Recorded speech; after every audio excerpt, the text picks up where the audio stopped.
రెంటపాళ్ల పర్యటనలో ప్రదర్శించిన ప్లకార్డుపై రాజకీయ దుమారం కంటిన్యూ అవుతోంది. వైసీపీ కూటమి ప్రభుత్వం మధ్య డైలాగులు పేలుతున్నాయి.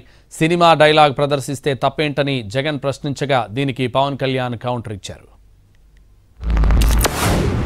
పుష్ప సినిమా డైలాగులు పెట్టినా తప్పే, పుష్ప ఫోటోలు పెట్టినా తప్పే, గడ్డ మిట్టనే తప్పే, గడ్డ మిట్టనే తప్పే.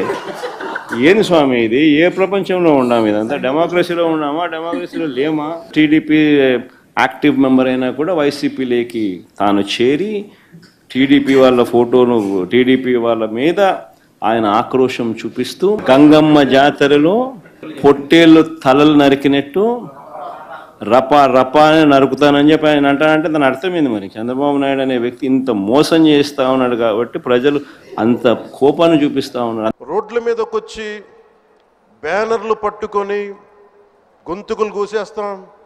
సినిమాలు చెప్పడానికి చాలా బాగుంటాయి ఇవి. నేను సినిమాల నుంచి వచ్చిన వాడిని.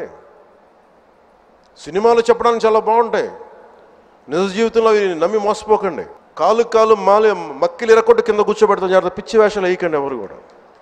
ఇవి సరదాగా ఉండే విషయాలు కాదు ఇవి. శాంతి భద్రతలను ఏమాత్రం క్షీణిస్తే చిన్నపాటిది కూడా సహించం. మీకు బలంగా తెలియజేస్తాను ప్రజలందరూ.